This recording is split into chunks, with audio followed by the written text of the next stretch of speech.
I just promised I would do a tutorial about the stylized grass.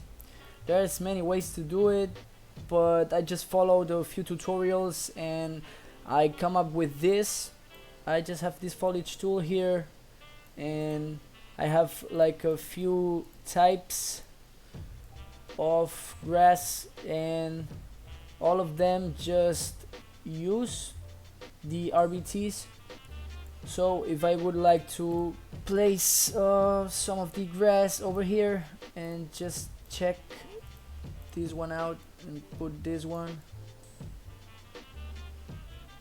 in, okay, that's pretty good. You can see it right here,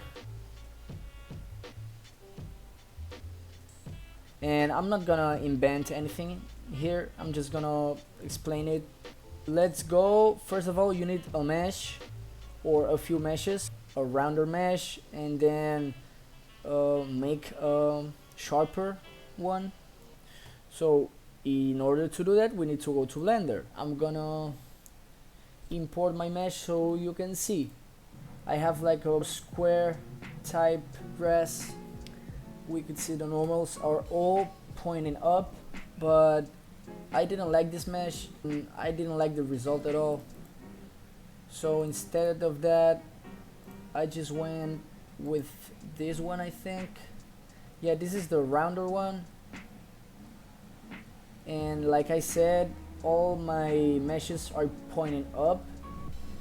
I just created them. I've created them and I just edit our normals to make them point upwards. So I just need to export this.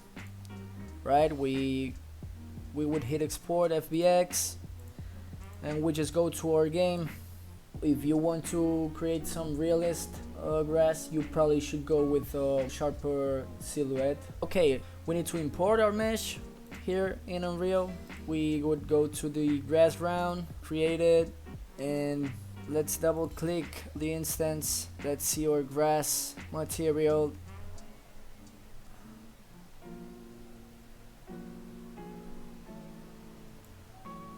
So this is the master material, right?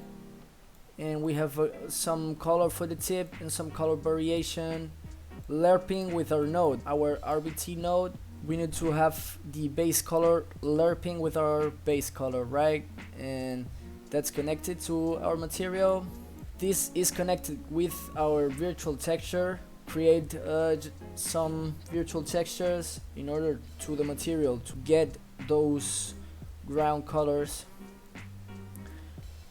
There's a node for the wind, a wind color lines to set it sign normal for the normals.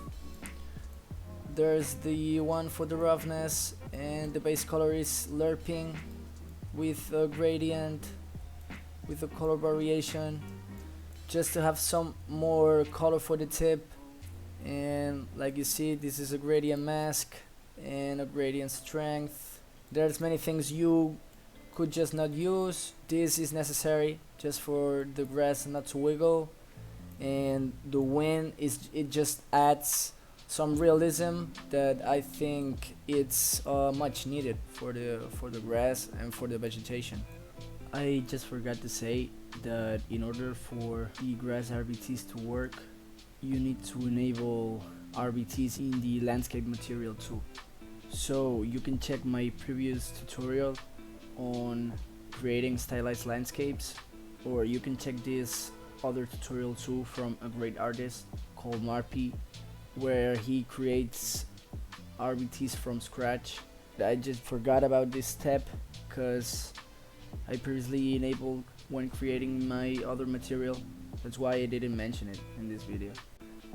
And there's many ways of doing this. Again, you should see some tutorial for the grass. There's many great tutorials for the shader,